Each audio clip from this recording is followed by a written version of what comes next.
आपलं शहर आता स्मार्ट होत आहे। मग तुम्ही कधी स्मार्ट होताय? स्मार्ट न्यूजचे यूट्यूब चॅनल सबस्क्राइब करा, स्मार्ट बना। नोटिफिकेशनसाठी बेल आइकॉन पर क्लिक करा। नमस्कार, मैं ओमकार अंगड़ी। स्मार्ट प्लस के आज के समाचार में आपका स्वागत। सबसे पहले एक नज़र आज के सुर्खियों पर। रूसी सैनिकों द्वारा यूक्रेन में स्कूल पर हमला, केंद्र सरकार लाएगी नया राष्ट्रीय स्वास्थ्य कानून। फिर से तूफानी बारिश का संकट, हावेरी के नवीन का मृतदेह अस्पताल को सुपुर्द। ITI संस्थानों को अनुदान की मांग, शहर के क्षेत्र में शिव जयंती समारोह संपन्न।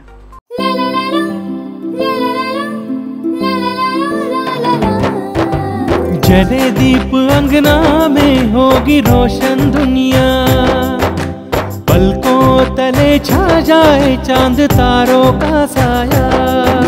रंगोली में खिले रंग खुशियों के भीतर आनी, तन मन झिलमिल जाए हर पल होंगे सुहाने। ये अटूट बंधन खिले हर आशियाना, रंग वस्त्रों का खजाना मन भाए आराधना।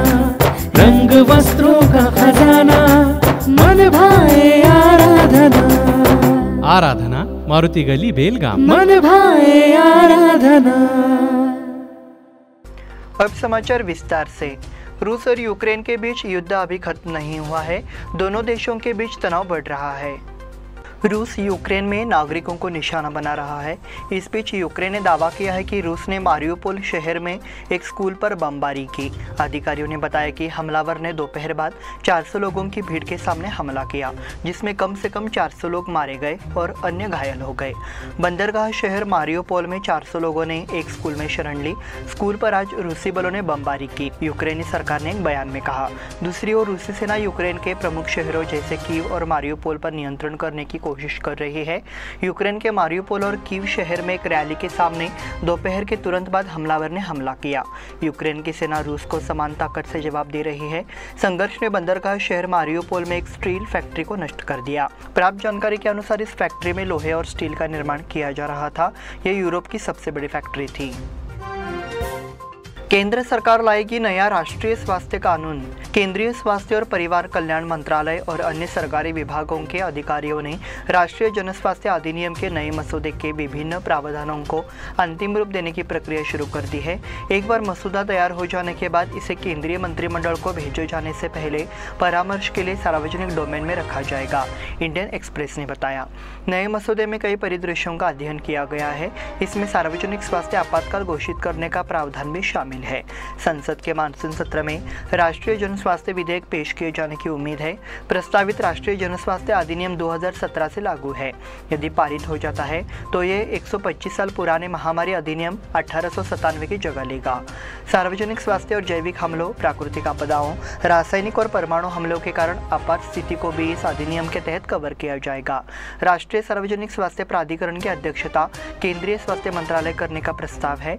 इसकी अध्यक्षता राज्य के स्वास्थ्य मंत्री करेंगे, ऐसी जानकारी मिली है।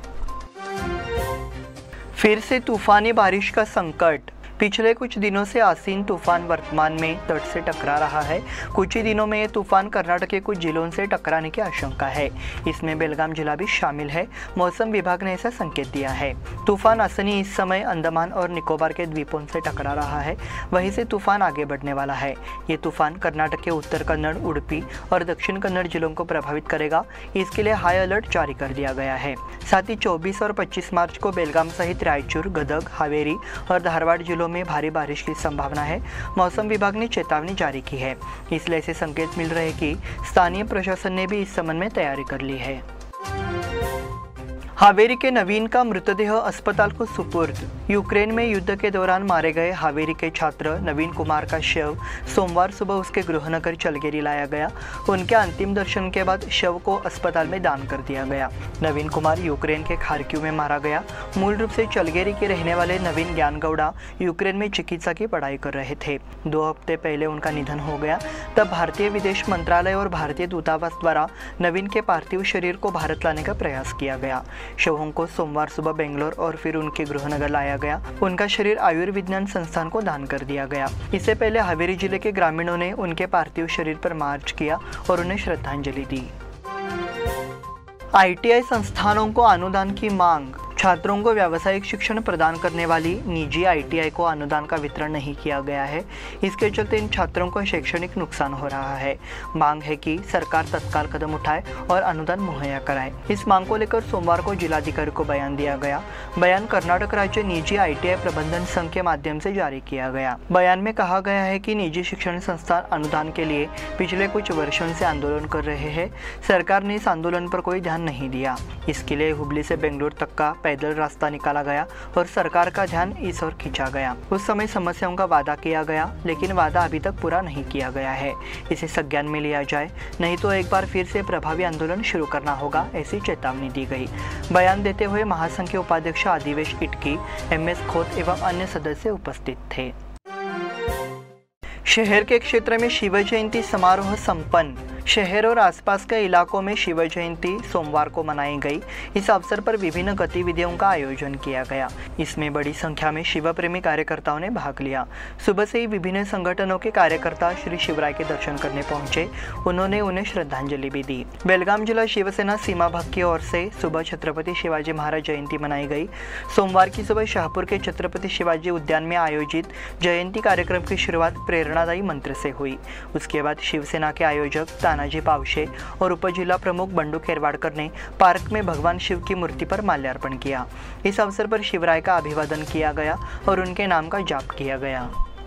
इस बुलेटिन में वक्त हो गया छोटे से ब्रेक का। देखते रहिए smart plus. Poddar Brothers Jewelers, A perfect blend of traditional and modern jewelry in North Karnataka, Goa and Southern Maharashtra, serving since 5 generations.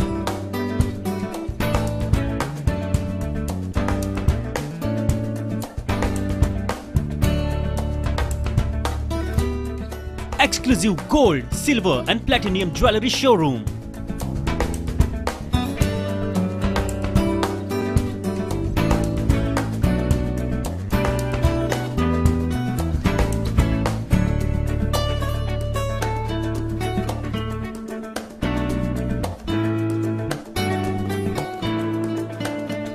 Poddar Brothers, Poddar Sons and Grandsons.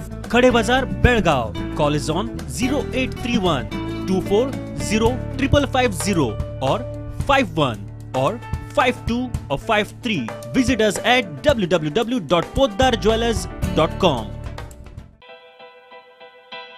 बेलगाम वासियों के पसंद में उतरा उड़ान बार एंड रेस्टोरेंट। सोशल डिस्टेंसिंग का ख्याल रखते हुए हमारा स्टाफ देता है बेहतरीन सर्विस का विश्वास। यहां है पार्टी और फंक्शन के लिए 3 आलीशान हॉल, कारपोरेट डिनर मीटिंग के लिए 3 अलग कक्ष, IPL मैच देखने के लिए 3 बड़े स्क्रीन की विशेष सुविधा। इसके साथ ही साफ सुथरा किचन, जहां हमारा वेल क्वालिफाइड स्टाफ देता है क्वालिटी और हाइजीनिक फूड की गारंटी। तो फिर खाने की हो बात तो आना परिवार के साथ। उड़ान बार एंड रेस्टोरेंट, लिंगराज कॉलेज के पास, बेलगावी। फोन 0831 2435 ब्रेक के बाद फिर से आपका स्वागत। बढ़ते हैं अगले समाचार की ओर। शाहपुर में और बेलगाम शहर के वडगांव विभाग में मंगलवार को रंगपंचमी का आयोजन होगा। इसको लेकर क्षेत्र के नागरिकों का उत्साह चरम पर है। इस त्योहार का मुख्य रूप से युवा इंतजार कर रहे हैं। संस्थान की परंपरा के अनुसार होली के 5 दिन बाद शाहपुर की रंगपंचमी मनाई जाती है। शाहपुर सहित वडगांव और खासबाग क्षेत्रों के नागरिक इस त्योहार को मनाते हैं। शहर की रंगपंचमी और कुछ उपनगरीय इलाके में 18 तारीख को मनाई गई। हालांकि अब युवाओं को शाहपुर की रंगपंचमी का इंतजार है। इससे बाजार में पेंट, मास्क और टी-शर्ट खरीदने वालों की संख्या में इजाफा हुआ है। रंगपंचमी का उत्साह बदस्तूर जारी है। मंगलवार को इसका असर दिखने की उम्मीद है। APMC के राज्य निर्देशक ने किसानों से मुलाकात की। रविवार को APMC विभाग के राज्य निर्देशक AK योगेश ने किसान आंदोलकों की भेंट की। योगेश ने प्रदर्शनकारियों का आश्वासन दिया कि सब्जी मंडी को चालू रखने के लिए सरकार हर हाल में संबंधित अधिकारियों और मंत्रियों से चर्चा कर कानून के दायरे में न्याय दिलाने का प्रयास करेगी। निजी जय किसान सब्जी मंडी की अवैध स्थापना को लेकर पिछले 46 दिनों से भारतीय किसान संघ के प्रदेश अध्यक्ष सिद्धगौड़ा मोदगी और सब्जी दुकानदार APMC में धरना प्रदर्शन कर रहे हैं। हालांकि इस संबंध में जिला प्रशासन अभी भी अस्पष्ट जवाब दे रहा है। नतीजतः 8 दिन पहले प्रदर्शनकारियों का एक प्रतिनिधिमंडल बेंगलोर आया और संबंधित अधिकारियों, मंत्रियों और राज्य एपीएमसी अधिकारियों से मुलाकात की और संबंधित अधिकारियों से शिकायत की कि निजी जय किसान भाजी मार्केट ने कानून का दुरुपयोग करके लाइसेंस प्राप्त किया है। एपीएमसी विभाग के राज्य निर्देशक योगेश ने बेलगाम एपीएमसी में आंदोलन स्थल का दौरा किया। वे धरना स्थल पर बैठ गए, प्रदर्शनकारियों की बात सुनी और पूरी सब्जी मंडी का निरीक्षण किया। रेड क्रॉस सोसाइटी के नए सदस्यों का प्रशिक्षण प्रारंभ। रोटरी के पूर्व गवर्नर और मार्कंडेय सहकारी शक्कर कारखाने के अध्यक्ष अविनाश पोद्दार ने कहा, सेवा का आनंद ले, ये मानवता है। पोद्दार रविवार को यहाँ बीम्स परिसर स्थित जिला प्रशिक्षण केंद्र में आयोजित रेड क्रॉस सोसाइटी के नए सदस्यों के प्रशिक्षण कार्यक्रम के उद्घाटन अवसर पर बोल रहे थे। एसोसिएशन के अध्यक्ष अशोक बदामी थे। संस्था के पूर्वाध्यक्ष doctor SB Kulkarni, doctor Raju T Naik भी मौजूद थे। इस समय doctor SB Kulkarni, doctor Raju Nayak ने अपने विचार व्यक्त किए। अशोक नायक, प्रिया पुराणिक, विनोदिनी शर्मा ने अतिथियों का परिचय दिया। एसोसिएशन के सचिव दत्तात्रेय मिसल द्वारा होस्ट किया गया। प्रदीप हिरेमठ ने धन्यवाद ज्ञापित किया। वजर झरने में डूबा मिला युवक का शव। लोंढा के 6 युवक जोइडा तालुका में इलवे दाबे के पास वजर जलप्रपात में पार्टी करने गए थे। दोपहर का भोजन करने और नदी में कूदने के बाद युवकों में से एक श्रीहरि रामभाऊ अंगड़ी, उम्र 21, दोपहर लगभग 3:30 बजे नीचे कूद गया, लेकिन फिर नहीं आया। गणेशगुड़ी में बेड़ा धारकों ने तलाशी अभियान जारी रखा। देर रात तक हुआ तलाशी अभियान सोमवार सुबह फिर शुरू किया गया और शव 5 फीट की गहराई पर मिला। इसलिए शव को पोस्टमार्टम के लिए रामनगर सरकारी अस्पताल लाया गया है। लोंडा निवासी Shrihari Angadi KLE engineering college के 2य वर्ष में पढ़ रहे थे। बेलगाम जिले में शिक्षक भर्ती के लिए सर्वाधिक रिक्त स्थान। शिक्षा विभाग ने राज्य के स्कूलों में 15,000 शिक्षकों की भर्ती करने का फैसला किया है। इनमें से बेलगाम और चिकोड़ी शैक्षिक जिलों के लिए कुल 1956 सीटें स्वीकृत की गई है। इसलिए जिले के शैक्षिक क्षेत्र में संतोष व्यक्त किया जा रहा है। शिक्षक भर्ती के लिए बेलगाम शैक्षिक जिले को 685 और चिकोड़ी शैक्षिक जिले को 1271 सीटें स्वीकृत की गई है। बेलगाम जिले में राज्य की सबसे अधिक सीटें हैं, जबकि मैंगलोर जिले में सबसे कम 128 सीटें हैं।